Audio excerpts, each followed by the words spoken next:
17 বছর পর দেশের মাটিতে পা রেখে রাজস্বিক সংবর্ধনার পর এভার কেয়ারে মা বেগম খালেদা জিয়ার পাশে আছেন তারেক রহমান।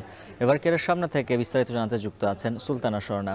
স্বর্ণা, জানাবেন এভার কেয়ার থেকে কখন বাড়ি ফিরতে পারেন তারেক রহমান, কি তথ্য রয়েছে?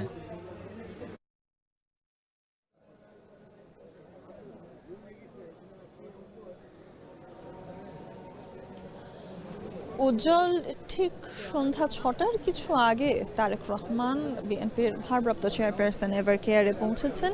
তার মা বেগম খালেদা জিয়া এবং বিএনপির চেয়ারপারসন তার সাথে কিন্তু সাক্ষাৎ করার জন্য। এবং সেক্ষেত্রে যদি প্রথম থেকে আসলে বলি, আজ সকাল ঠিক 11:55-তে তার বিমানটি অবতরণ করার কথা থাকলেও কিন্তু বিমানটি অবতরণ করে 12:04 এবং তারপর কিন্তু আমরা লক্ষ্য করেছি তিনি তারেক রহমান কিন্তু একটি লম্বা সময় পাড়ি দিয়ে এভার কেয়ারে এসেছেন এবং তার আগে একটি মঞ্চে তিনি 300 ফিটের মঞ্চে তিনি বক্তব্য রেখেছেন, কিছু দিক নির্দেশনামূলক বাণী দিয়েছেন তার সমর্থকদের প্রতি, তার নেতাকর্মীদের প্রতি, এবং তারপর কিন্তু সেই গাড়ি বহরটি নিয়ে, বিশাল একটি গাড়ি বহর নিয়ে তিনি এখানে প্রবেশ করেন।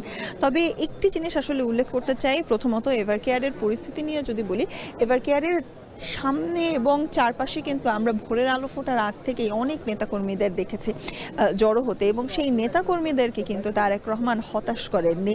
এভার কেয়ারের গেটের ঠিক বাহিরে তার যে লাল সবুজ বাসটি ছিল, সেই বাসটি থেকে নেমে কিন্তু তিনি পায়ে হেঁটে এভার কেয়ারের ভেতরে প্রবেশ করেছেন, ভিভিআইপি যে গেটটি রয়েছে সেই গেটটি দিয়ে। এবং তার সাথে সফরসঙ্গী হিসেবে কিন্তু ভেতরে প্রবেশ করতে আমরা দেখেছি বেগম খালেদা জিয়ার ব্যক্তিগত চিকিৎসক এজেডএম জাহিদ হোসেনকে, এবং তার পাশাপাশি কিন্তু সালাউদ্দিন আহমেদকেও আমরা দেখেছি। এবং তাছাড়াও কিন্তু অন্যান্য নেতাকর্মীরা তার সাথে ছিলেন এবং তার সাথে কিন্তু তারা ভেতরে প্রবেশ করেছেন। এবং এভার কেয়ারের পাশে কিন্তু আজ আসার যে মূল লক্ষ্য বেগম খালেদা জিয়ার সাথে সাক্ষাৎ করা, এবং তার সাথে কিন্তু যে মেডিকেল বোর্ডটি রয়েছে, অর্থাৎ যে দেশি বিদেশি চিকিৎসকদের সম্মিলিত যে মেডিকেল বোর্ডটি রয়েছে, সেই মেডিকেল বোর্ডের সাথে কিন্তু তার বৈঠক করার একটি কথা রয়েছে।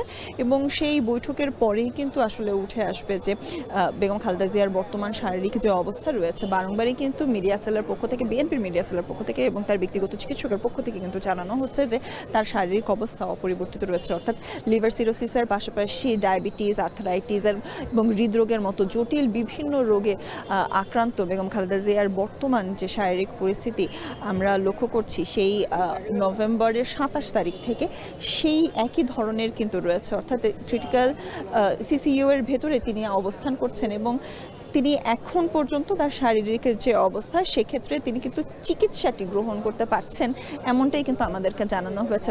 তবে মেডিকেল বোর্ডের কথা যখন উঠে আসে, আজ 5:30 নাগাদ জায়মা রহমান এবং জুবাইদা রহমানও কিন্তু এভার কেয়ারে প্রবেশ করেছেন, এবং মেডিকেল বোর্ডের সাথেই কিন্তু জুবাইদা রহমানেরও বৈঠক করার, অর্থাৎ একসাথে কিন্তু তাদের বৈঠক করার কথা রয়েছে। উজ্জ্বল, মোটা দাগে আসলে বলা যায় আমাদের কিছুটা সময় অপেক্ষা করতে হচ্ছে তারেক রহমান কখন বের হবে সেই সদুত্তরটি আসলে দেবার জন্য। উজ্জ্বল।